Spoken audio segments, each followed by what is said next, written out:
A warm good morning to one and all, and a warm welcome to Manipal Law School, MAHE, Bengaluru campus, and a very delighted welcome to the third annual International Conference on Construction on the theme, Constructing Legal Foundations 2026.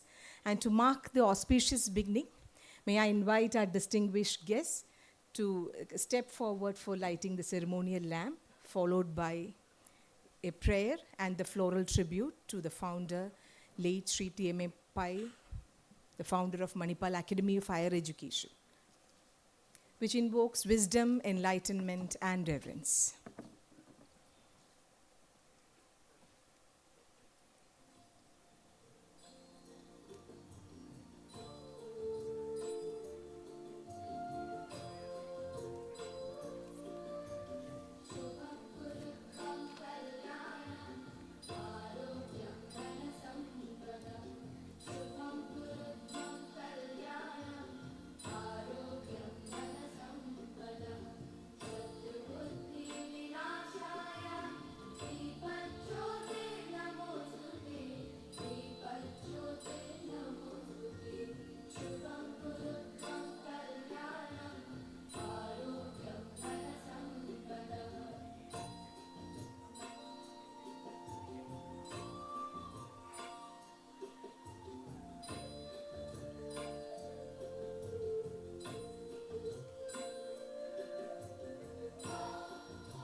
Thank you, sir. Thank you, professors. As a mark of respect and gratitude, we are honored to felicitate our guest, chief guest, and the other distinguished guests on the dais. It is always said awards recognize the achievements, and felicitation always celebrates the persons behind achievement. So it's our honor and pleasure to mark this respect and gratitude before you, sir. My request, the students over here, please come over. May I request Professor Sarasu to do the honors for our Honorable Justice Sri B.M. Shyam Prasad. It's a great honor, sir, for your valuable time. We are highly indebted to you.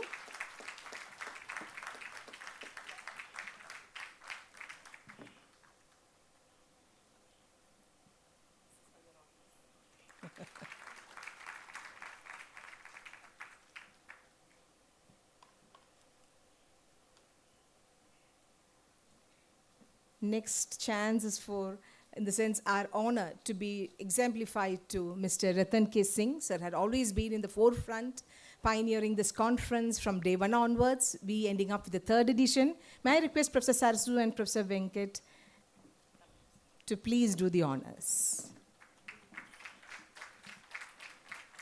Thank you so much, sir, for your unwavering commitment and support to the industry as well as to the academia.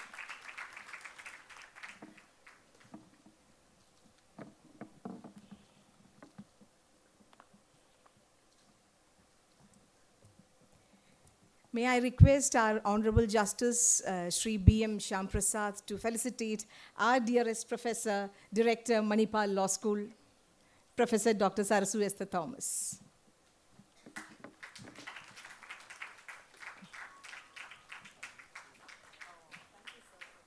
I just remarked that it is from a student. So kind of you, sir. Now may I request Professor Sarasu Esther Thomas to felicitate Professor Venkat, whose brainchild the conference is all about.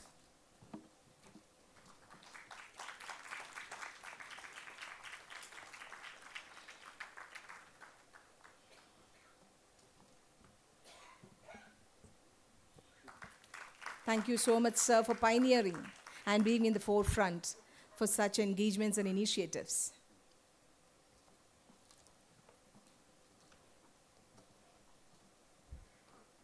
I welcome each one of you to this third International Annual Conference on Construction Law with the theme Constructing Legal Foundations 2026. On the stage, you can see the distinguished trinity, which we call as the three pillars of legal thought: justice, practice, and legal scholarship. That's exactly how the whole conference is also shaping it throughout the day. So thanks, a heartfelt gratitude and delightful honor that you are here for your presence, valuable presence, and your participation for the day. And we have an exceptional gathering here, sir. And we can say it as a constellation or a galaxy of arbitrators, judges, academicians, research scholars, students, consultants, industry experts. I should not miss out Lieutenant Colonel Dr. Ashish. And that's how the whole interconnectivity or intertwining of law and construction law happens here at Manipal Law School. Manipal Academy of Higher Education is an institution always known for excellence as its tradition, innovation as its culture, and the service to society being its defining value. And we at MLS, we embody these ideals and we nurture it through legally skilled, ethically grounded, and globally conscious citizens and professionals coming out of Manipal Law School. It is with great gratitude that I'm standing here. I'm Dr. Anuja, Associate Professor from Manipal Law School. And this is a great honor for us that with regard to your valuable presence for this great conference. Today, we will be celebrating the construction of ideas, the construction of institutions, and legal frameworks which sustain progress and development. That's where we see the intertwining of the construction law, its practice, and its stakeholders.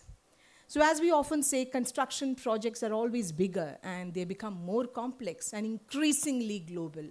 Whole lot of legal challenges crops up when it comes to contracts, like Mr. Girish was pointing out, the complexities regarding the contracts in the fireside session, the contracts, the risk allocation, the digital transformation, the sustainability aspects, the dispute resolution, and more and all, the regulatory compliance, which assume greater significance. This is exactly where the theme of the conference becomes highly apt and remarkable as it exemplifies the idea of the need for robust legal frameworks which promotes the construction law, practice, and industry with coming up with the ideals of certainty, efficiency, and transparency.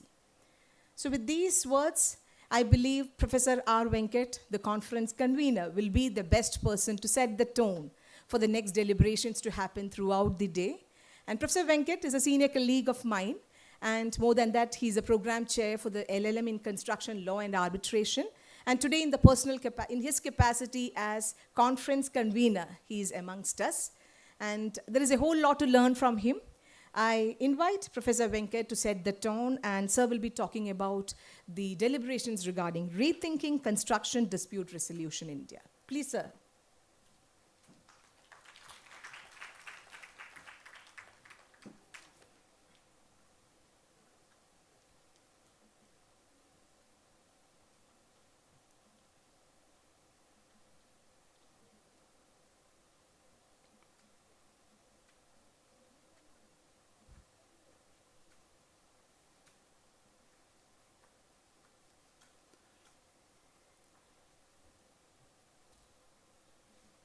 Yeah.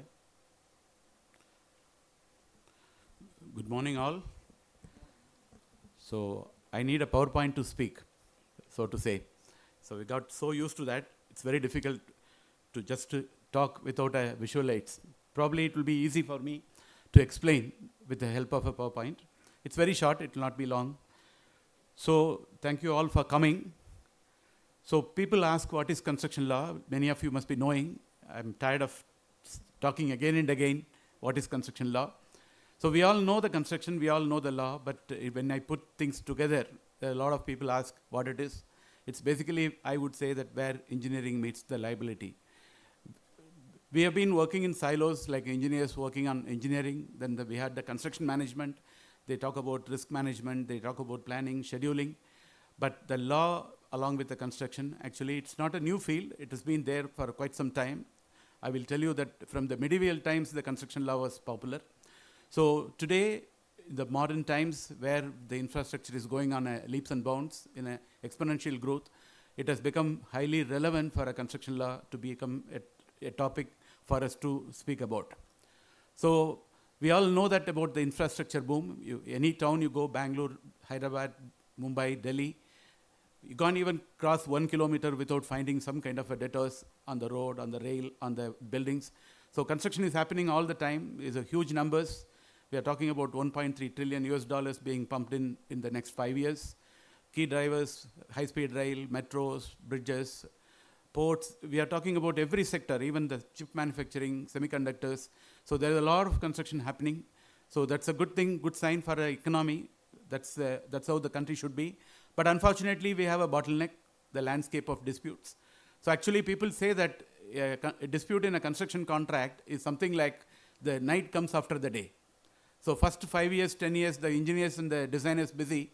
After that, another 10, 15 years, the lawyers and the arbitrators and the judges are busy. So this is how the industry is going through. You could see here, 56% of the projects are all significantly delayed. What does it mean? Balance 44% are waiting to get delay. That's it. It's not that it's going to be done on time. The arbitration takes time. Of course, in spite of all the reforms, it takes quite a long time to complete. And after that, Section 34 challenges in all the courts up to that SLP. It takes really, really long time for the contractor or any party to see the money at the end of the day. So the huge amount of disputes in the arbitration, not only in India, any jurisdiction we talk about, if you ask them, their bulk of their cases, 60 to 70% even in ICC and even in SIAC and Dubai Arbitration Center, the cases are related to construction. So this industry is known for claims and disputes, and that's where the construction laws become very relevant. The systematic gap in India, unlike other common law jurisdictions like UK, Malaysia, Singapore, Australia, in fact, Hong Kong has joined the bus now that they have a statutory adjudication, payment of security of payments, that is act has been recently passed. But unfortunately, India, although we are one of the biggest common law countries, we don't have any specialist acts to regulate the construction industry, and we don't have specialist courts like Technology Construction Code of UK. So that's 2 points always we talk about it. In fact, 5 years back, we used to be telling that there are no academic institutions teaching construction law.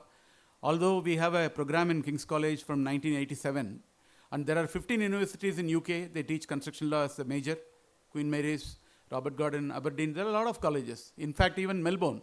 It went all the way from one common law from England all the way to Melbourne. But unfortunately, I don't think we have taken a note of that. This has been the case all the time. But now, since 2024, we have a construction law master's program. I would say that equivalent of what King's College offer in UK, we have it in Manipal Law School. Thanks to MAHE and thanks to MLS, we are able to commission this, and we have been successfully running, and we are on a hat trick, so to say. This is the third batch we are starting. Talking about construction law, thank you. From the medieval times, we have the construction law. That's what I told. We all know about Hammurabi courts. In fact, he drafted a construction law. It's very simple. If the building collapses and kills the owner, the contractor will be put to death. As simple as that. So thankfully, we don't have that kind of a criminal liability, but still, the kind of damages what Hammurabi courts talk about, we still follow. If there is a problem in the building, the contractor have to put it right at his own means. We still follow the kind of damages as of now. Then there is an industrial revolution in 18th century. We had mechanical lines, then the construction law started coming out of that. And then after that, it has become too complicated for the judges and the courts. They said, let us create something called arbitration. Let them not waste the court time. Let them fight it out outside the court, and that's how the arbitration began. So that's the history of a construction law. Then I would say that my accidental journey with Manipal Law School and MAHE started at 2023. So we said, okay, we want to do something in construction law. People said, is it really a subject, what we are talking about? Do we have enough material to teach a full semester? Why would lawyer want to know about the load-bearing walls, and why the engineer want to know about liability or about a caveat petition or about a contract? So these are all two different disciplines. So what is there in common? Why we want to do that? Thankfully, The people who ask the questions, most of them are here. We have engineers who learned the law, and we have lawyers who learned the construction. So that's the kind of a hybrid we are trying to make. We have been quite successful. So rather than engineers and lawyers working in silos, now there is a discipline where the lawyer can understand the engineering and the construction nuances, whereas the engineer can understand the law, the contract, tort, even to that extent limitation, and also to some extent the evidence. So today we have 2 batches who have completed the program. I think they have enjoyed their journey learning the interdisciplinary skills. So we have a successful story of that. This is the picture. These are all not construction engineers. These are all our law students. We went to a construction site. This is what we do. We take them to site. We take them to the projects. We explain them how the things happen. So they really enjoy, and they see that how they could be a contributor to the national building. Not just the litigation, even mitigating the disputes even before they happen. So that's the kind of a success story. The old way, the focus is on winning the dispute. We talk about litigation or arbitration. We say that lawyers versus engineers in silos, each one may not understand the other one, and complaining about. The MLS, the new way, improved project outcomes. We talk about risk management. We talk about dispute resolution. We talk about interdisciplinary collaboration. That's how normally we do. In December, we do a conference where we have a theme, academic kind of thing, where engineers and lawyers deliberate on the various subjects related to construction law. This one we do as an industry conference where we bring arbitrators, advocates, and various other industry professionals along with the students to understand what is happening in the industry and how are we contributing to the growth of the construction law in India. So we all started in humble beginnings. We started some short-term programs, and Professor Ratan Singh's children were actually the first students of my program when we started in 2023. He was quite excited about that, and after that success, we have started a construction law research center. Then we have that 2024, we have launched our construction law, which have 2 variants. One is the law variant for the LLM, for the LLB students, and we have a engineering variant where the same program without any deviation taught to the lawyers along with 5 different laws being taught along with the program. So that's the kind of a thing. So that's the current batch. We have a community of engineers and lawyers, very senior engineers and of course young lawyers together building a community. And thanks to SCL India, CIAB, IIT Madras and other RICS in believing in us and collaborating with us throughout the journey. This is the inaugural batch. So probably the best dispute resolution mechanism still where the dispute never arises. That's where we need to kill the dispute before even it becomes a dispute. That's where we are talking about collaborating and avoiding disputes. So that's the motto of the program. So today we are talking about constructing legal foundations. We wanted to give a thought about legal as well as the engineering. That's why this kind of a theme we have put it together. We have Manipal Law School, we have Society of Construction Law, which is also an institution promoting construction law all over the world. And IIT Madras, thanks to Murli for being part of us. So we had deliberations, we work with the other institutions. We all have a common theme to prepare the engineers with the construction engineering, management and law as the professionals. So throughout the day, we are going to have debates, we are going to have roundtables, we are going to have various programs. So that's what the day is going to be. All of you will be engaged. We are going to have a polls. So you will be deciding who is going to be the winner, how it's going to be. With that, I'll conclude my short presentation. So we are constructing for the future, constructing the future. We are creating opportunities for the young lawyers to be not only just litigators, to be the mitigators in all the space of the entire life cycle of the construction contracts. Thank you.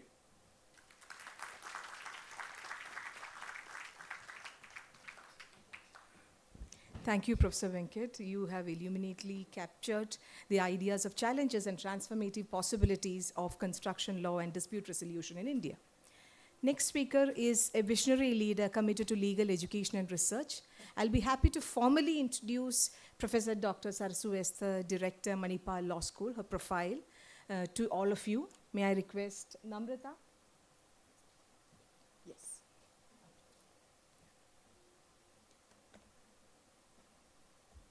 Professor Sarasu is an alumnus of National Law School of India, University, Bengaluru, Ma'am's academic and research interests include family law, gender, and human rights.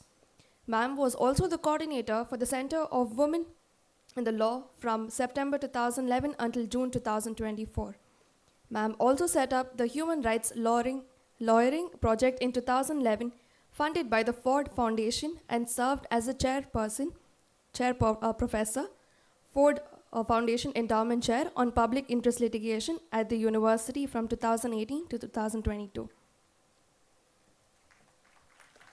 Professor Dr. Sarasu had been guiding us from 2024 onwards, and she's a visionary leader who had always been in the forefront to come up with institutional academic excellence at MLS and also collaborating national and international engagements and initiatives. It is always said, stronger structures last stronger foundations, and strong education promotes lasting professionals. May I invite Professor Dr. Sarasu to address the audience. Please, Professor.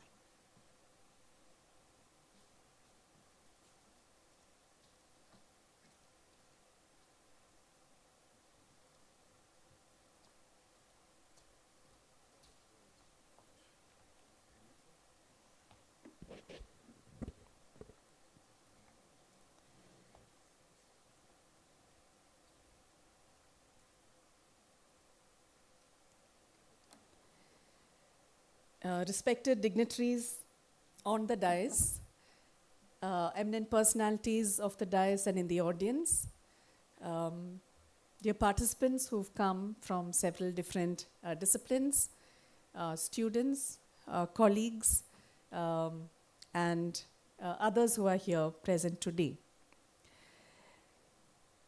Now when Professor Venkat asked me to give a little talk, he said, speak about academic rigor and skill development, preparing professionals for real-world construction challenges. It's such a mouthful. But for those of you who've met Professor Venkat knows that he does not like to delegate anything. So he's also given me a list of pointers that I should follow, probably keeping in mind my past speeches, which probably did not reach the levels that he expected. No, I was just joking. But he's made my work easier also, but by having set the tone very, very clearly on where this conference stands. And I think for me, looking at the Manipal Law School set in the context of MAHE, it's a very interesting situation. Now, my entire life I was in law school, which was just law. And MAHE has a very interdisciplinary approach to things. So I was just sharing with the Honorable Judge that, we had a session on, on forensics and forensics evidence, where you had both engineers and lawyers sitting together. So the engineers were looking at, okay, how do you find forensic evidence? What kind of evidence can you get? And the lawyers were trying to see, okay, would this evidence be admissible or inadmissible? So that is a kind of world that we live in today, which is extremely multidisciplinary, whether we like it or not. At the same time, there is a challenge that we should not be jack of all trades and masters of none. So somewhere in between lies this golden mean. So as specialization grows, we find that many disciplines are now called to draw from other disciplines which they would never have thought to look at. And this is true not just of lawyers, but also of judges, who for a long time were generalists, and now called on to become specialists in many ways. Now, when we look at how preparing professionals for real-world construction challenges happens, who are these professionals we are speaking about? One is, of course, people in the field, the engineers in the field. And how are we going to be able to help the engineers in the field? Now, interdisciplinary learning is something that is so needed today for a complex industry. Modern infrastructure projects, for instance, require collaboration among lawyers, engineers, planners, quantity surveyors, project managers, and of course, your dispute resolution professionals. The traditional boundaries that we had, the disciplinary boundaries, are absolutely not adequate today to deal with these issues. And the education system, which generally followed a one-size-fits-all policy, has simply failed to meet this need.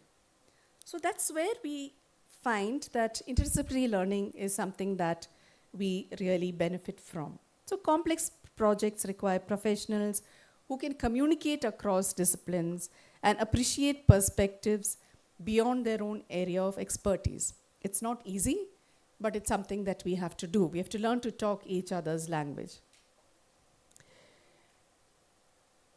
When we look at things from the perspective of students, and as an academic, students are my main constituency, we see that industry engagement is something that is absolutely essential for them. Practice-oriented education is the way that legal education should go. And we've had many different scholars talking about the same thing. In the law circles, it is referred to as clinical legal education. That law education must not be read in classrooms, they should be read in the field. Which is why now, in every legal syllabus, internships are something that are mandatory. But when we look at mandatory internships, we are only looking at internships with law firms, with lawyers. Why not internships which are multidisciplinary? Internships in a project office, which gives the students not just a legal perspective, but also an engineering perspective, also a planning perspective. And I think it's this kind of a holistic perspective which makes a good law student. We also see that partnerships between industry and academia really help to bridge the gap between classroom learning and professional practice. Now, if we look at the Manipal Law School, we do see that we have many teachers and who have joined us who have come with some degree of practice. Because, unlike career academics like me, who have been in academia throughout and not practiced, we see that having a professional with years of experience coming into the classroom is something which, is unimaginable, which gives students both the theory, but completely grounded in practice. And I think Professor Venkat is one of a person like that. And we see that he tries to bring that into his courses, into his conferences, into the internships.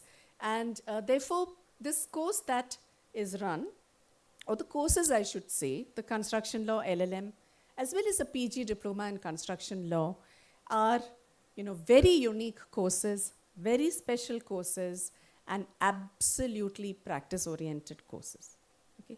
I'll challenge anyone in this audience to find a similar course in our country. You will not be able to do that. These are very unique to the Manipal Law School. Of course, I might be biased towards the Manipal Law School, but this is a fact. This I say completely clear of any kind of personal feeling at all. Now we are all witnessing a change.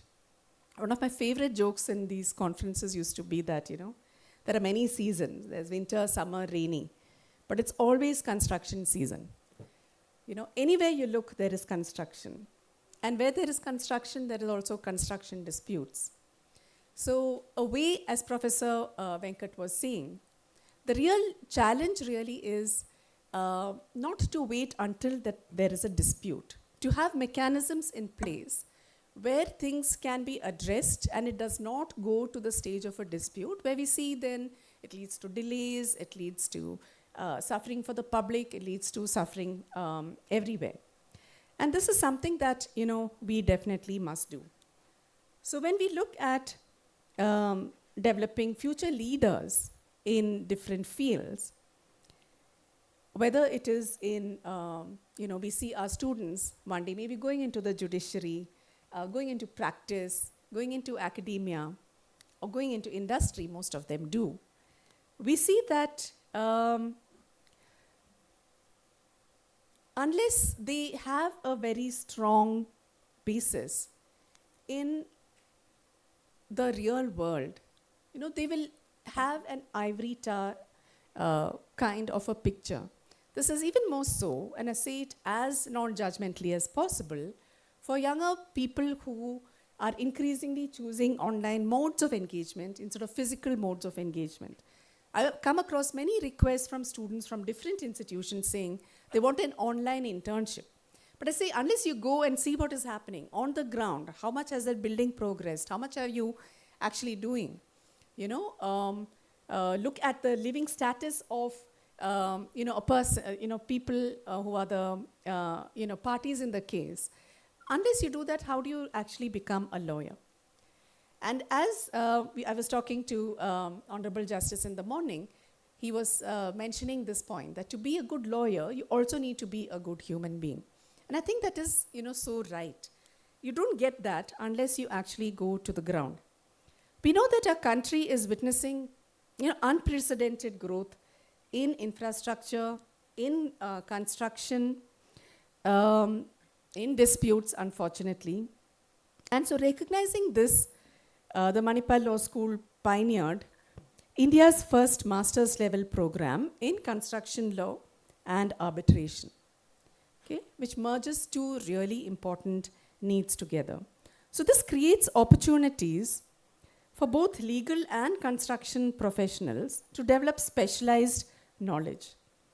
So MAHE and of course the Manipal Law School are proud pioneers in introducing a specialized master's level program in emerging areas. So we have other master's levels programs too in data privacy and IT, information technology law, international investment arbitration, and so on. And we plan to introduce more programs on these lines, which are really cutting edge, which try to look at what are we facing now. So let's quickly put together a master's program, which will be useful to students, a couple of years down the line. As an academic, I'm also completely aware of the role of universities in nation building. As a country, we have a large number of young people, and that is one of our biggest strengths. These young people, many of them, as we were having a conversation in the morning, we saw that many of them are drawn to the legal profession for its ideals of justice, for its ideals of professionalism, and for the true belief that this is a good profession to make a decent living. So to these young people, what is it that we are speaking? What is the role that universities are playing? Universities are, the cocoons from which these students emerge. And the growing process takes place here.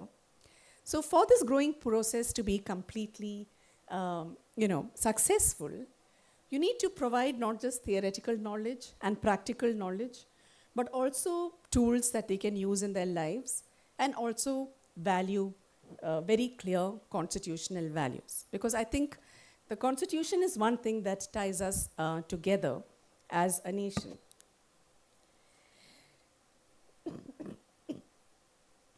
Universities play an extremely important role in developing the human capital. When we look at it from the point of view of our country, universities provide the human capital necessary for national growth. And this is a role that MAHE and MLS take very seriously. We work very hard to strive towards excellence. Right now, we are ranked number 3 as an institution, as a university in the country, and the highest ranked private university in the country. And I say this with pride as part of, as MLS being part of the MAHE family. But we're also constantly aware that as India expands its infrastructure ambitions, educational institutions must contribute by producing competent, ethical, and industry-ready professionals. Capacity building, research, innovation, and professional development are therefore integral components of this responsibility. I can give you one example in which we did this.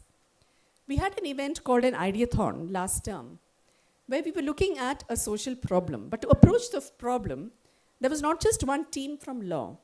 There was a team from engineering. There was a team from design. The Srishti School of Design is part of our campus. There was a team from TAPME, the business school, which was they were all trying to sit together and see what a solution could be. Because gone are the days where we try to find a legal solution for every problem. The solution might be a technical one. The solution might be a management one. The solution might be a business one.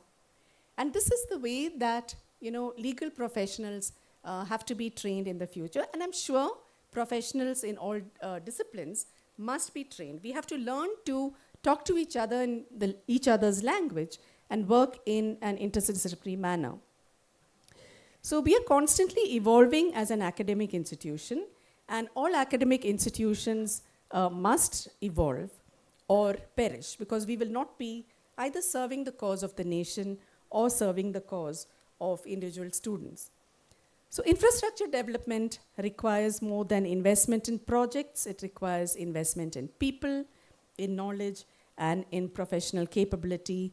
And programs like the ones that we are offering, I feel, play a very important role in this. So I would like to close, because I know you have other speakers to talk to you today as well. But I would like to keep in mind, and everyone to keep in mind as we gather today to discuss the future of construction law in our country, to discuss the future of construction law and dispute resolution. We are reminded that sustainable progress depends not only on better contracts, better dispute resolution mechanisms, but also by better education. Okay. So education is the key. So by combining academic rigor along with practical skill development, interdisciplinary learning, and industry engagement, we can prepare professionals who are capable of meeting the extremely complex challenges of modern infrastructure projects and contributing meaningfully to India's growth story.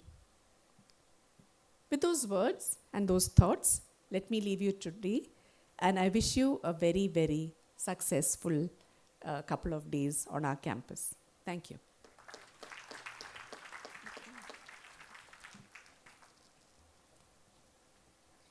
Thank you, Professor Sarsu, for the thought-provoking address, underscoring the vital connectivity between the academic rigor, the skill set, and the industry readiness when it comes to construction law and practice. Our next distinguished speaker for the day is Sri Ratan Kising, an extensively respected leader in the field of construction dispute resolution mechanism. Sir has been in the forefront with regard to many of the initiatives that led to building institutional models and also best practices. Sir is a practitioner, a senior advocate in Supreme Court of India, an arbitrator himself, and extensively learning and researching in the field of construction dispute resolution mechanism. I invite you, sir, to address the gathering.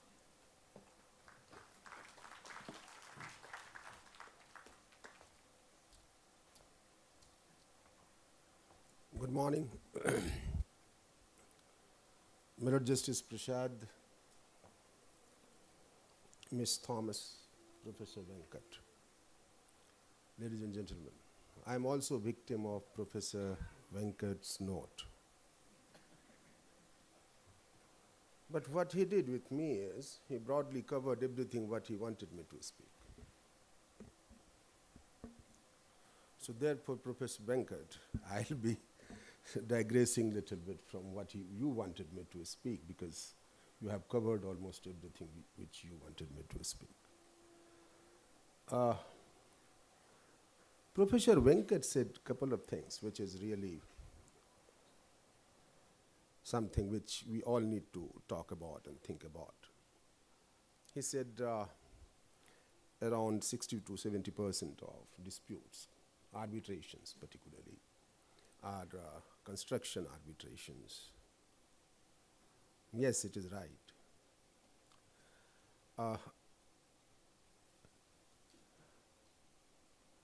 And you also said that courts wanted to unload itself with such disputes and more such commercial disputes, and therefore arbitration. Two things. Historically, construction disputes have been going to expert arbitrators. They were not going to courts. Because industry always felt that our disputes can be well understood by the industry players who are in the industry. They would understand the expectations of the parties. They would understand the nature of the disputes, and they would also understand what are the typical answers to those disputes. This is how it has been historically going to construction professionals. Then God invented lawyers, and United Nations invented ancestral model law. We said that arbitrators should decide the disputes under broad coverage of substantive law. So we brought into this whole ecosystem of construction dispute the theory of substantive law and application of substantive law. And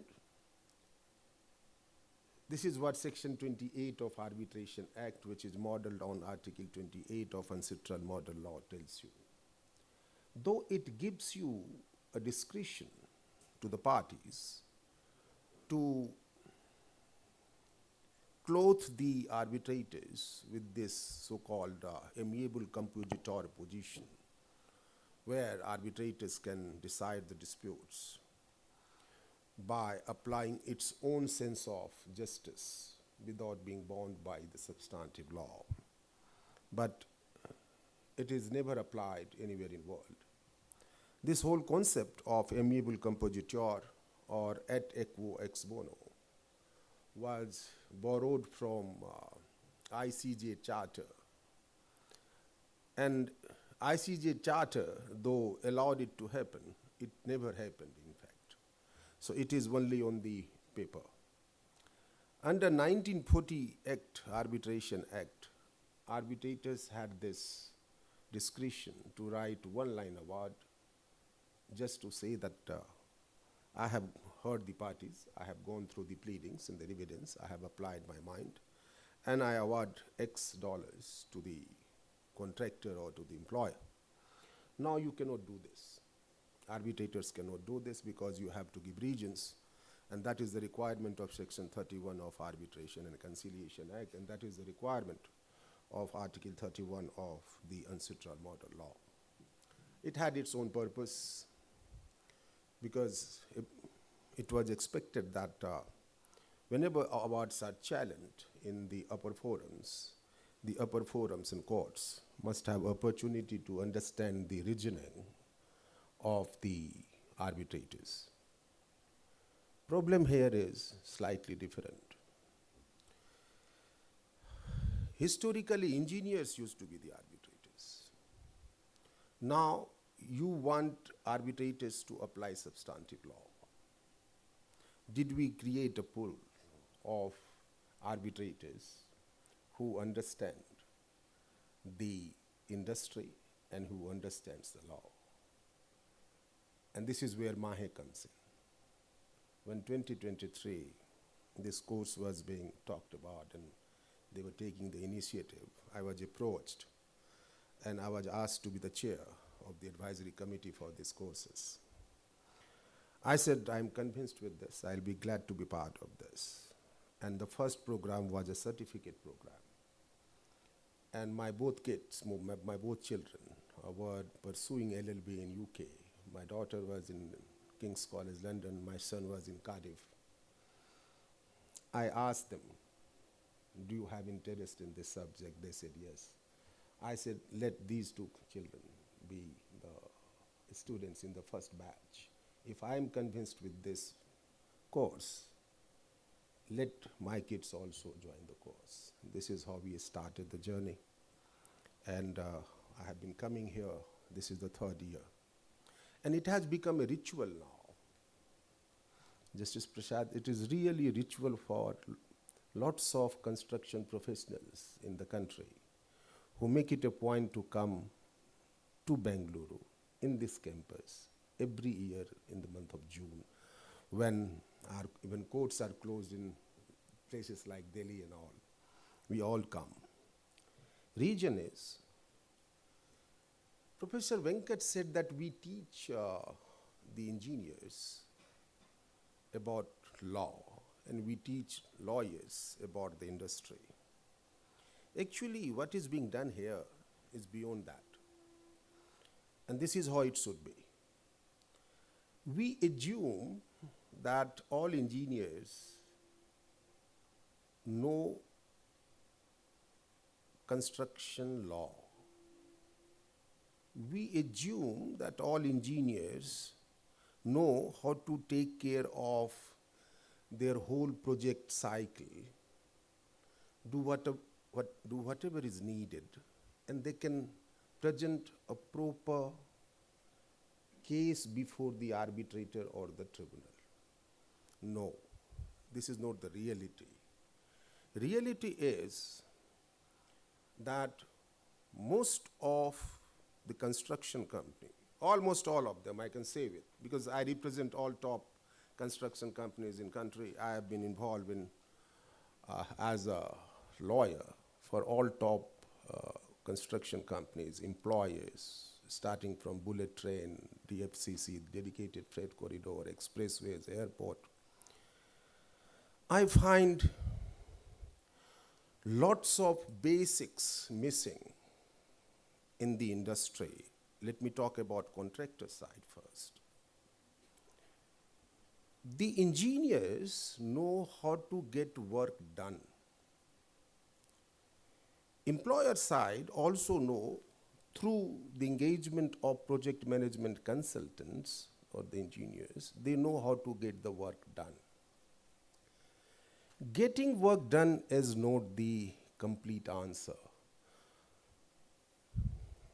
Getting work done of a project which was, let's say, 5,000 crore project, and tomorrow having 10,000 crore of claim staring at each other, have you justified with the project? Answer is no. The number of disputes which we see here in India relating to the construction projects is something we need to think about. Every mid-size or big-size construction project never end without disputes and never end without hundreds of disputes. I have been involved with the big projects. Hundreds of disputes, international arbitration, domestic arbitrations are going on.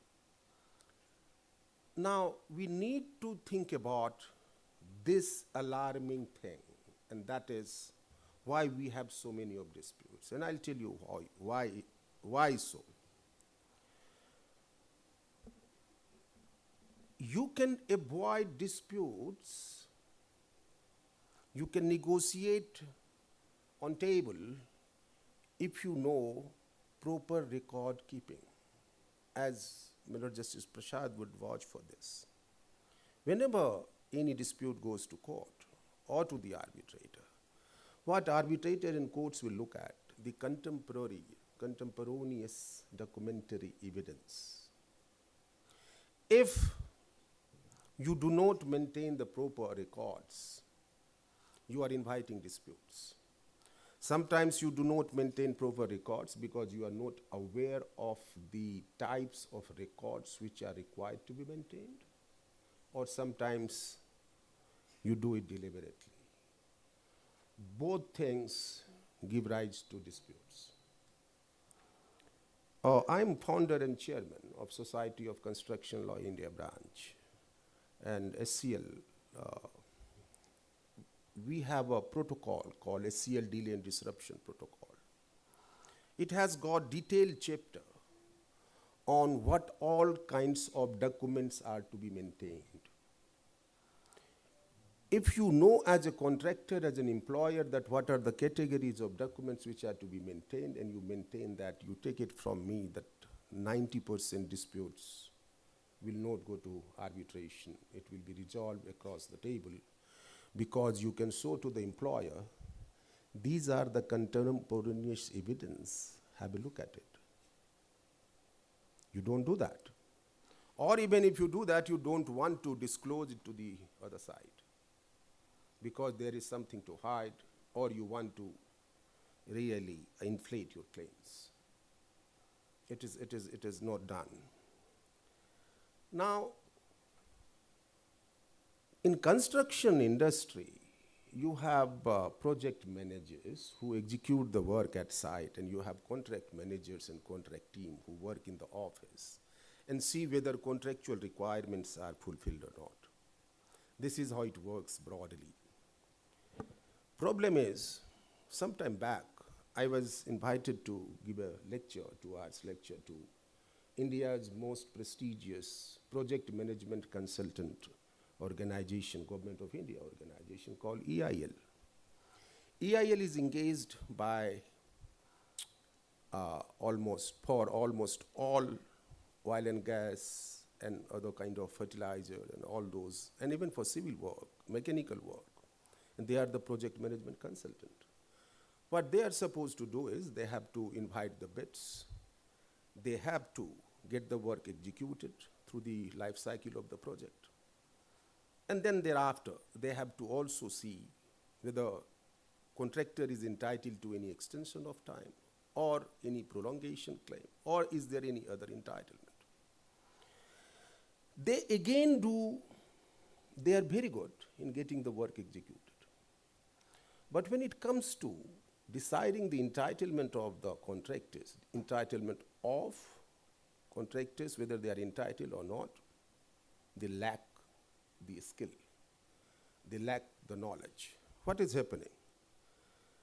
Professor Venkat said that almost 56%, if I remember correctly, projects get delayed. What happens when projects get delayed? You have contractor coming to the employer through the project manager, asking them to give or grant extension of time, because project's scheduled completion date obviously will come to an end. They say, grant me extension of time. And then they say, grant me also delay-related compensation and claims. They call it prolongation claim or delay claims. This is where most of the time difficulty arises. The contractor will say that all the delays, and this is very peculiar to India. Justice Prashad, it is peculiar in this country that, let us assume that for a 2.5 years of project has gone for, let's say, 6 years. Contractor will come and say that all delays are attributable to the employer. An employer will say all delays are attributable to the contractor. Now think about a poor arbitrator and the poor judge. How will he decide when the basic fundamental documents are also missing? Now, contractors will come. They say all delays are on your head, buddy. Employer says all delays are on your head. This is where project management consultants who are tasked with this obligation to decide the entitlement or otherwise of the contractors go horribly wrong in this country. They really do not know the first principles of construction law, and that is why we need to teach construction.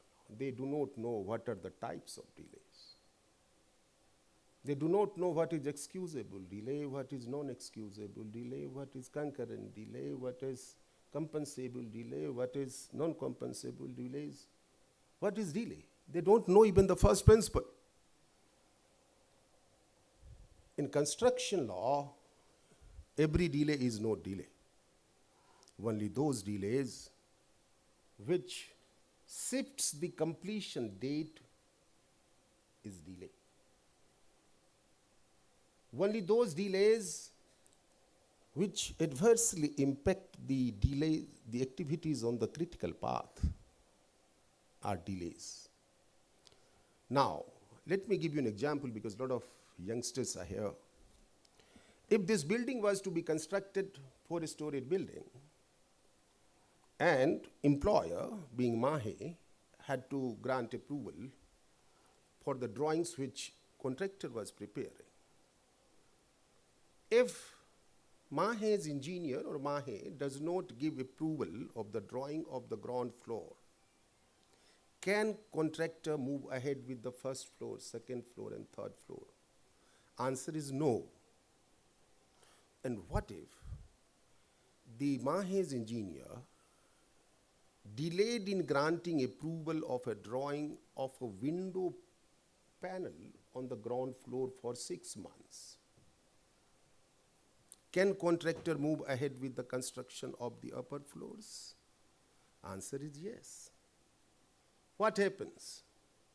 Contractor will come and say, you delayed in giving approval for the window of 6 months, therefore there is a 6 months of delay and therefore prolongation claim, therefore X amount.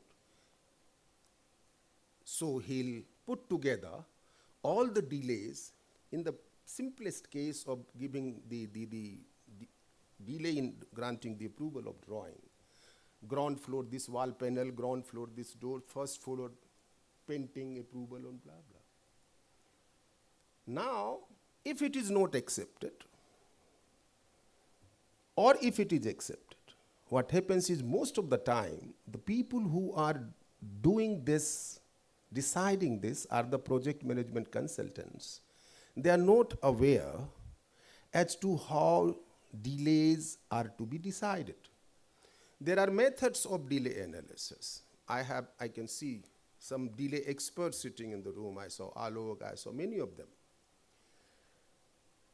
SCL protocol, our protocol, tells us 6 methods of delay analysis. Recognizes 6 methods of delay analysis. Unless the project management consultant or employer are aware of the first principle of these methods, they cannot properly determine the entitlement. Now, problem is, even contractor is convinced that since there was 6 months delay in the wall panel or window panel approval, they will say, I have got a rightful claim. Sometimes it is granted, sometimes it is not, it goes to the arbitrator. Now, question is, if arbitrator also is not aware of this first principle, he will say, Mr. So-and-so, contractor is very right, you did not grant this approval of this. Now, if it is granted, employer will have its concern that why it has been granted. Question, therefore, which stares at us is, the first principles of construction law is something which every engineer should be aware of. The nature of the record keeping, the types of record keeping, every engineer must be aware of, and every lawyer should be aware of. We are talking, what we teach in construction law is not hardcore engineering in the sense that what should be the proportion of sand and cement, or how to create a girder. We are not teaching that. What we are teaching is that the construction professionals should be aware as to how project runs from start to finish, broadly, from the planning stage till completion of defect liability period. What kind of documents are to be maintained, how contracts need to be understood, how delays are to be determined. On quantification, again, there are multiple methods how the quantification is done. These require a specialized understanding, knowledge, and skill set. This is what construction law courses, such as the course which is being done here in MAHE, does. So therefore, the understanding that engineers need not know anything beyond what they know is not the correct understanding. And again, it is not the correct understanding that lawyers should not know beyond what they know. We are talking about construction law, which has got a very developed jurisprudence. It is just that we did not recognize this fact as early as it ought to have been. In UK, they are celebrating 150 years of a specialized construction court. It started in 1873. You had official referees. They used to decide typical construction disputes. And how they choose the judges there. Today, that official referee office is known as Technology and Construction Court in UK. They will request the construction lawyers to be on the bench. I'm the international member of Keating Chambers, London. My chamber, having 62 barristers, KCs, retired judges, we do only construction disputes. Head of my chamber till 4 months back, was one of the ad hoc judges in TCC. One of our earlier head of the chamber, Lord Vivian Ramsay, was again requested to be on the TCC. Justice Colson, whose judgments are very well sought, was from my chamber. Unless law students are taught from very beginning and they are made aware that there is something like construction law, we will have problem. In many jurisdictions, as Professor Venkat said, the construction law is being taught. One problem is we do not have a specialized construction court. And we do not have construction legislation, which is again highlighted by Professor Venkat. He also highlighted that in many jurisdictions, you have construction legislations. In UK, you have Housing Grant Act. And basically, these are security of payment legislations. What they essentially do is, the moment disputes are arising during continuation of the project, parties, the contractors, can approach adjudicators.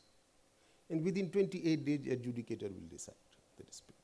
Who are those adjudicators? They are construction law experts who came from engineering side or who came from legal side, but they know construction law.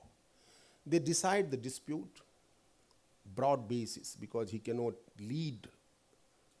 allow the parties to lead the cross-exam, cannot get into the trial. Until the time that decision, adjudicator's decision, is reversed by any court or by the arbitral tribunal, that remains binding. So it ensures cash flow. And most of the time, such decisions are not challenged. So it gives continuity to the execution of the work. It keeps the cash flow running. And many jurisdictions have started this. We are lagging behind. I have talked about this in many jurisdictions before, real stakeholders, but something we have not yet gone ahead with. Construction courts, it's something now, in most of the high courts, we have several divisions, IP divisions, we have other divisions. Delhi High Court also has. We have commercial divisions. But somehow we have not been able to have construction divisions because we have not yet given enough thought to this aspect that it is really needed. Sometime back, I was in Singapore, and I'm the only fellow from India of International Academy of Construction Lawyers, which is a very small group of, they call it elites, only 62 from all across the globe. We were having an event in Singapore, and Singapore Supreme Court has invited us to talk to and give lecture to accredited construction lawyers. So Singapore Supreme Court gives accreditation to construction lawyers. Singapore Supreme Court has a construction division. I had occasion to talk about it. on various platforms. In fact, in one of my talks in Mumbai, my Lord Justice Gavai was sitting. I said, we should think about it. Why? Today, there is a complaint from everybody sitting here who is from this industry that why government has started withdrawing arbitration clauses from the contract. NHAI has removed it. State of Karnataka has removed it. Many other departments have removed it, and many others are in the line of removing it. Question is, why it is happening? Rather than addressing the root cause problem, we are simply saying it is not good.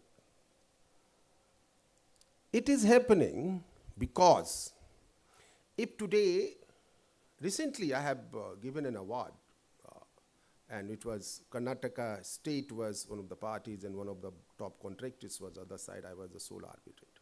What is happening is this. If a state has to represent itself in any arbitration, what they will do is they'll pull out one arbitrator from their panels. And those panels are basically of the generalists, generally. So a state is not getting itself represented through construction lawyers. Similarly, most of the contractors, except few top contractors who are the lawyers who know this subject, they will engage, again, generalists. Now, they represent their case in the manner it should not be. And then we go before a generalist arbitrator. So end of this is result which is not meeting the expectation of the parties, whether it is the employer or the contractor. We go in section 34. Every award is challenged. Recently I was speaking in Bharat Mandapam and Vice President was there, everybody. They said we should not interfere with the awards. Most of the people who are hardcore arbitration practitioners, they take pride in saying that we should not interfere with the awards. What is the purpose of arbitration if we have to interfere with the awards?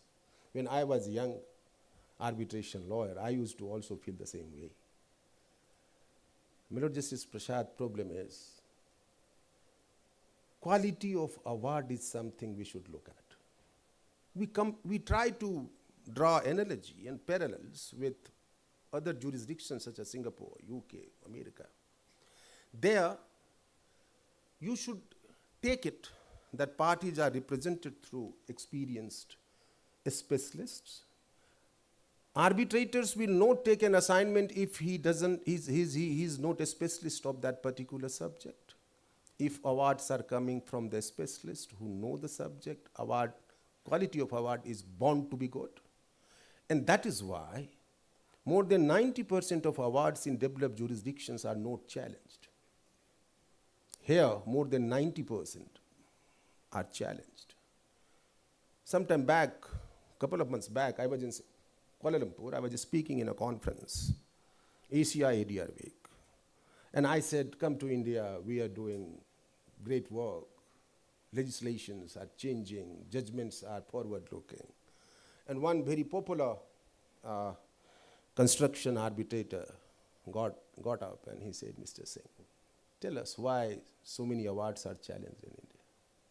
It is the quality of decision making which is giving rise to setting aside of award.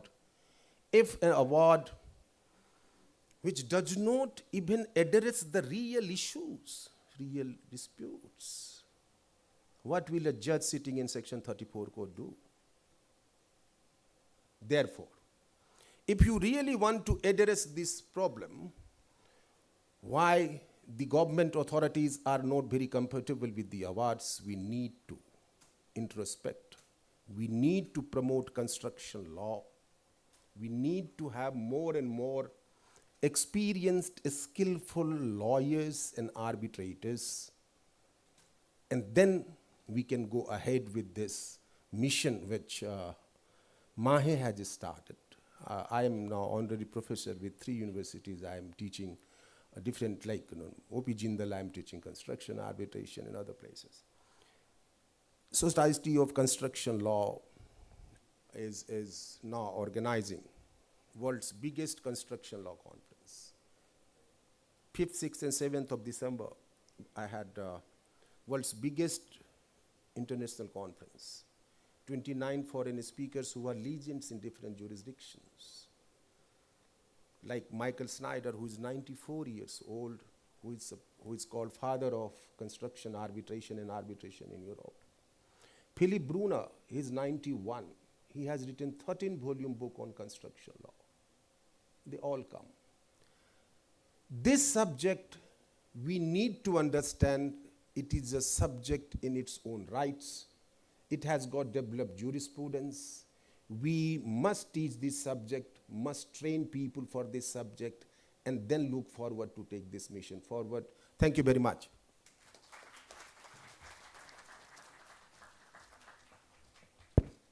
Thank you, sir, for the insightful address, which highly motivated us in coming up with the ideals of efficiency, consistency, and the promotion of stakeholder confidence. And it is always said efficiency is doing the things right, and effectiveness is all about doing the right things. Thank you, sir. We are always guided by you, and we look forward to you for all the kind of support and assistance that can be rendered to us. Next, we have our distinguished keynote speaker, our chief guest for the day, Honorable Justice Shri B.M. Shyam Prasad. Sir is a person who has navigated around 3 decades of years, moving on from the bar to the bench, and whose distinguished judicial service and profound contributions to the legal jurisprudence have earned him immense respect within the legal fraternity. And we need to remember the strength of a legal system lies not merely in its laws, but also with the wisdom with which it is interpreted and applied. So it is with a distinct honor we invite you, sir, and we are proud at MLS this occasion. Thank you so much, sir. Please, we do invite us.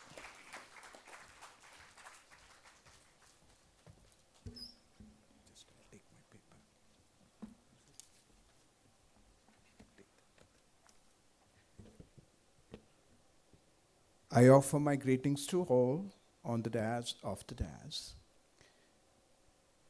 I noticed Professor Thomas and Professor Singh begin on the same note. They had some instructions from Professor Venkat. I begin on a different note. I had no instructions. And I wonder whether it was because Sir recognizes that notes are not given to judges in recognition of the salutary that judges must be without instructions, impartial, unbiased. Thank you. That's a message that is said in a lighter tone, but said with all emphasis. The cornerstone for any judicial work is impartiality. We bring in any bias of whatso kind, we are not contributing to the trust that drives our institution.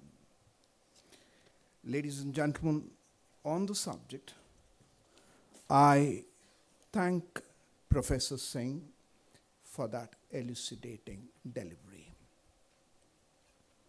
As it happens, when we are on the bench, and when on the bench for a long time, I don't know whether 8.5 years or 9 years is a long time, but it seemed so when I was there, when I was hearing Professor Singh speak, because somewhere down the line I felt the world has moved on and I have stayed back a little. So this is in that sense a very good opportunity for myself as well. Now this topic can be teed off from many places.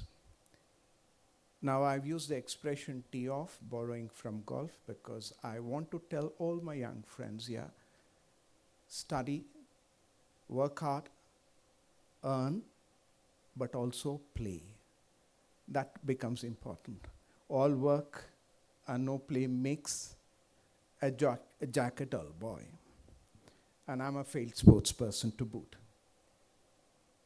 Now, the tee off on the subject could be on our demography as well. It is said Mahatma Gandhiji has remarked that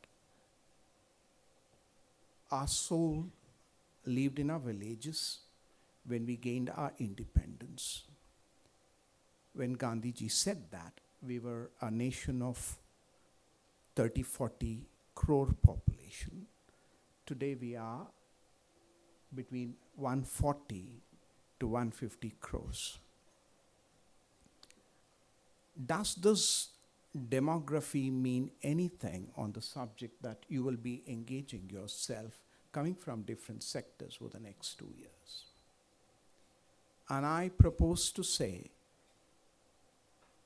ladies and gentlemen, it does.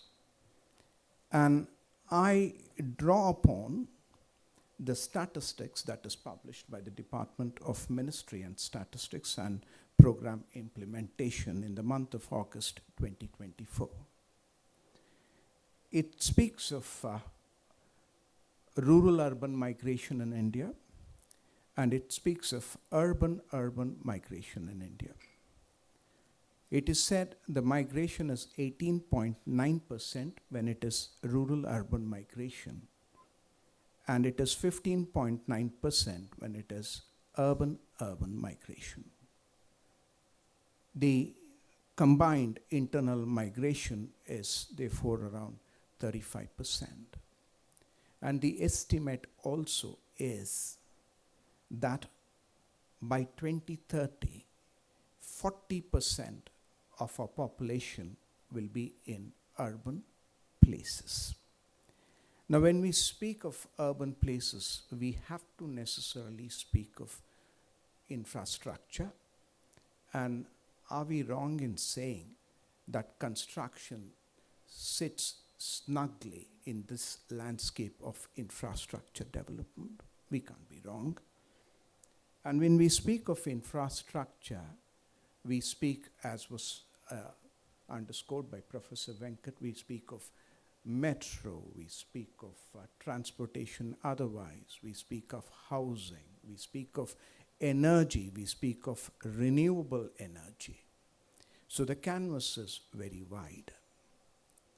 And again, there are 2 points that I would have elaborated, but both Professor Venkat and Professor Singh and Professor Thomas also made these points. It is recognized India continues to be the fastest growing construction markets in the world.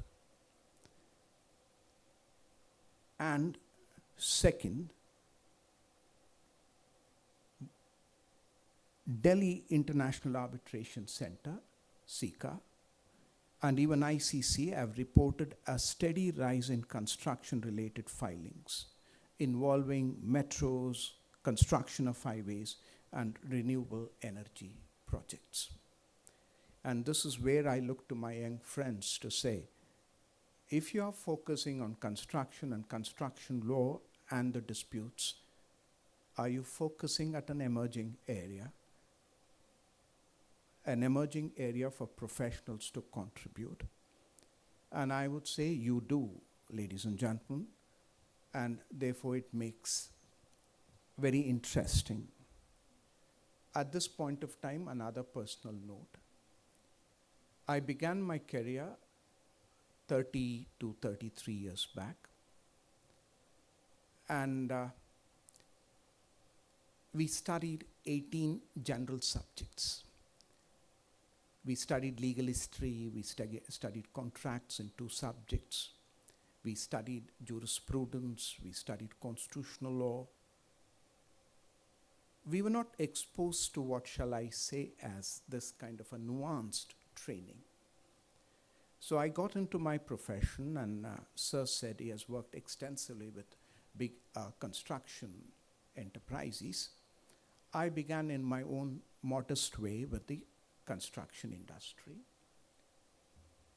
And I was told by my senior that if I have to understand my clients or his clients' difficulties and contribute in what the advice must be, I must be involved in the project at the earliest, and I must be hands-on. So I, with no clue, except that I had studied 18 subjects for a period of 3 years and I got myself a graduation. I have been part of survey teams, surveying raw lands where projects were being envisaged. I've visited construction sites, so when Professor Venkat displayed a slide where students are wearing those industrial caps and being at the industrial site, there was a resonation.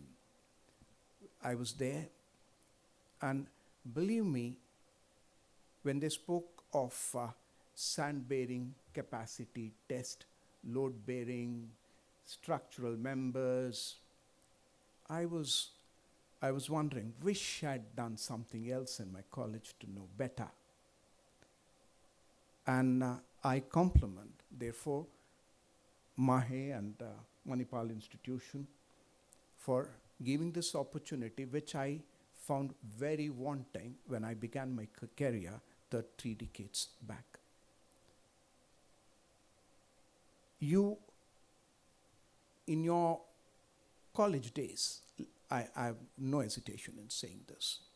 In your college days, if you have interacted with experts, and I see them, the market experts, the industry experts, the professionals, when you interact with them, and when you go back to your classes after such interaction, I'm sure you have questions to ask amongst your peers, with your teachers, with your lecturers, and then be a lot more better prepared than we were when we began our career 30 years back. So I compliment the institution. And over the next 2 days, I believe you will speak about the perspectives, the judicial perspective or the judiciary perspective, the market perspective, and what the academicians think about it. We are all looking at an emerging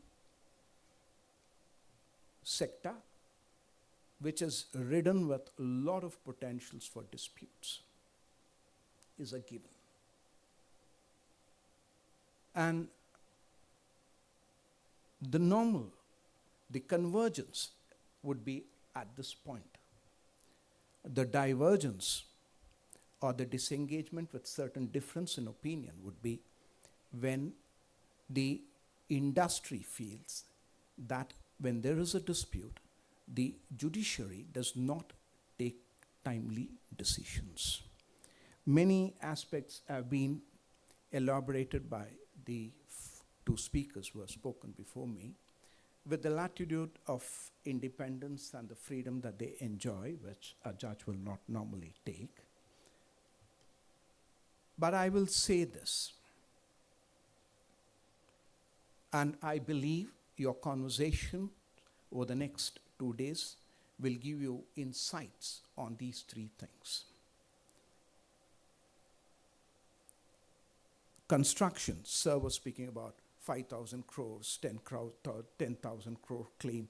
Believe me, as a judge, they mean nothing to me, except understanding that these are high investments and high risk areas. If these are high investments, high risk areas, then if there is a dispute, 3 things become very important in my view, and I place it before you, and the researchers, the experts will engage with you to elaborate on that. One is speed. There must be speed in dispute resolution. Second is expert adjudication. Third is judicial intervention. Now, speed, when we speak of speed in judicial adjudication, in the traditional sense, we are speaking of courts. I ask you, when our Section 9 jurisdiction, Section 9 CPC jurisdiction was brought into the statute, with all the procedural requirements associated with it, did our statute makers foresaw this? Did they lay emphasis on procedure because our society then was what it was and not evolved as it is now? When you will understand as students of law, when I say Section 9 of the Code of Civil Procedure, that's the court of first instance. You can take every cause of action to that court. The cause of action could be across the spectrum, where my neighbor's a dog barks at the most of the time in the night, to a dispute which involves investment of 5,000 crores. That's the spectrum. And in Karnataka, we have 1,360 courts, which exercise the Section 9, a percentage of them, not all of them, because some of them have appellate jurisdiction.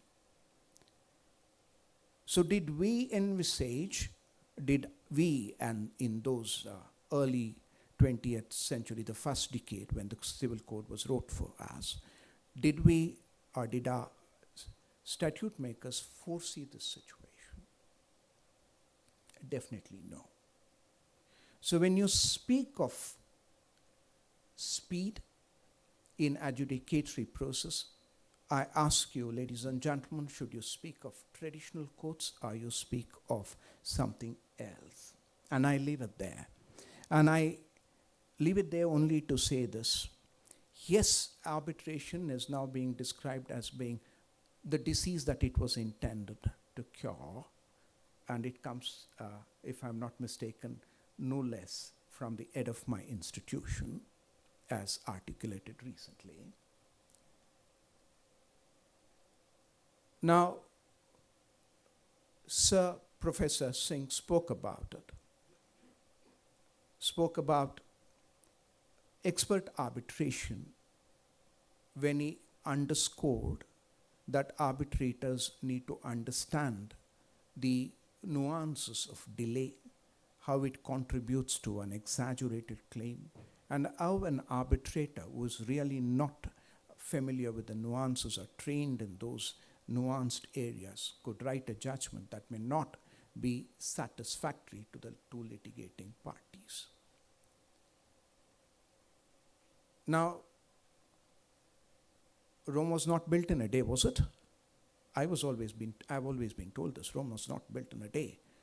If you don't have a set of experts, does it mean you cull the arbitral proceedings? Experts come, they come with time, they come with initiatives like this. Generalists, well, that's another expression that came about repeatedly in the talk that was delivered. Well, field of medicine started speak of specialists much earlier. In that sense, maybe we are a little late in catching up, but we are, as underscored by Professor Singh, we have got divisions. We have got divisions for IP, we have got divisions for commercial transactions, we have divisions for service matters, we have divisions for tax matters. Now, on the construction, the thought, I would leave this hanging in the air for discussion. If it is a nuanced subject, if the controversy there is to be decided by experts, not outside in the traditional sense of the word, but as being complementary to the system, if it has to be decided by arbitrators, with the experts in the field, they being on the panel, would it not be a good solution? If I reach out to the market experts, the industry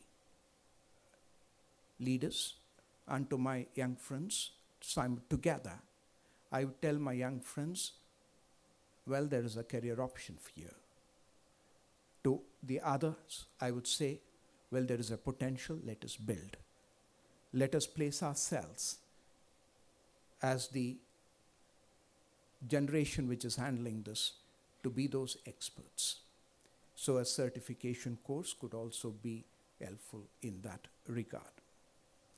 Now, I do not think the time taken in a traditional court for a dispute to be resolved should be the benchmark. Today, I was just checking, our pendency is 4,93,41,150. Much of it comes from our traditional jurisdiction, which commences or recognizes a cause of action that can be entertained, as I said earlier, under Section 9 of the CPC. Out of 4,93 and odd cases, civil cases are 1,12 lakhs. So you are essentially speaking of 1,12 lakhs civil cases of the kind that I just mentioned. And these are being handled by a few number of judges. The judge litigation ratio, and I'm not speaking about the judge population ratio, I'm speaking of the judge litigation ratio. While on this and on the question of delay, which is something that stays back at a judge all the time, and the lawyers as well, Sir spoke about delay in the construction field, falling under 6 categories. And I would like to share with you that we have our own method of calculating delay. It is not in terms of the number of cases which need to be knocked off. There are 4,000 cases. You decide per day these many cases. So to dispose of these 4,91 or 1,12 cases, how long will you take it? You will not close it over the next 300 years or 100 years. No, that's not the way delay must be looked at as what. This is not the way you must say there is delay in the judicial proceedings. I'll give you this status. I'll ask you these questions and then ask you to think about this. Can anybody take a guess about, I've already indicated that could be a queue. Can you take a guess about the number of cases that are instituted in the different courts in the hierarchy in the last 10 years? Any guesses? We have 4,93 cases pending. Could anybody take a guess about the number of cases instituted in the last 10 years? Any guesses? 10 crores? 15 crores? It is between, the figure was around 16 crores, sir. And we have disposed of 14,000 crore cases. Now that is something that must be spoken about when we speak about delay. And in mentioning these numbers and giving a focus shift on what must be understood as delay, as a digression, to coming back to the point that I was making. On the judicial perspective, when there is construction dispute, firstly, the statutory framework. The Parliament has amended our Arbitration and Conciliation Act and said all arbitrations have to be now decided within a certain time frame with an option of extending the time for arbitration.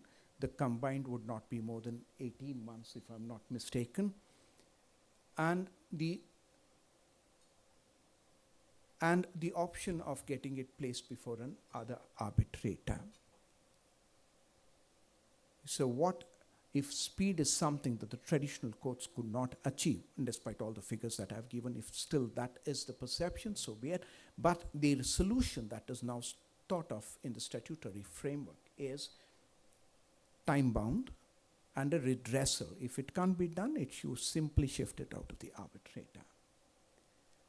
Then, when Sir spoke about Section 28, the arbitrator gets the leeway to decide, not according to the strict procedural laws, so the evidence laws that Section 9 CPC would command or the other similar jurisdictions would command, but on a more equitable principle. Then, this is very important, judicial intervention when there is an adjudication. The emerging one, if one goes through a series of judgments, the emerging thought is there must be minimal judicial intervention in commercial contracts and in not just construction, any commercial technology, contracts, subjects. And that minimal intervention would be justified only when it is required in not just public interest, in larger public interest. And there's material on what would constitute larger public interest in this context. And the second is when there is infirmity in the decision-making process. Now, this is another area perhaps that needs to be discussed, not as a matter of replacing the system that the statute contemplates, but more a working of it. The arbitrators, Sir said, must take up those matters which they think have the expertise to handle. If that's one, the other side of the coin is that they ensure they take up those arbitrations where there cannot be any conflict of interest. Now, the phrase, Julius Caesar's wife must be above suspicion. Now, I said, sir, in not giving me a note, it recognized a judge will not work out of notes, works independently and impartially. That's an oath. And oath is a religion for many. Now, I'm sure the debate on this, these three aspects, speed as understood distinctly from speed for traditional courts, expert adjudication as against adjudication by a generalist or a jurist, and intervention by a generalist or a jurist only when there is public interest. Discourse on these three aspects over the next 3 days, I'm sure will bring out material by way of publications, by way of reports, which will contribute to the rich landscape. I believe that despite all the challenges that we have today, we are still recognized as an emerging economy which is yet to blossom in its full potential because of the opportunities and the possibilities. We are not in simple words, we are not a lost cause, this potential. I wish all of you all the success and everyone for giving me an opportunity to learn and share a few thoughts. Thank you.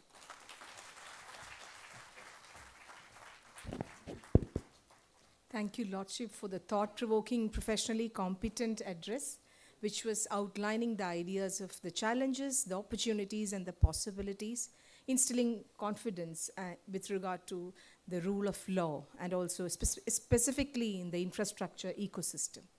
Thank you so much, sir, for your valuable guidance and your presence. We are highly indebted to you. I believe, so now that we are coming to the close of the inaugural session, I believe we have enough inscriptions that we have learned from our speakers, from the distinguished guests for the day, and which we look forward to when it comes to the whole day discussions based on different thematic sessions, meaningful discussions based on intellectual enrichment. I once again thank the organizing committee, the institutional partners, the media partners, and all who have made it possible, the conference which has been made it possible for the day with their hard work, time, energy, and efforts. With these words, we will conclude the inaugural session. There is a 15-minute tea break. Please be on time because there is a time crunch that we need to take care of for the day. So that's all from our end, and all the best for the coming thematic sessions. Thank you so much once again to all the distinguished guests. It was to make this inaugural session a wonderful, memorable, engaging discussion. Thank you so much.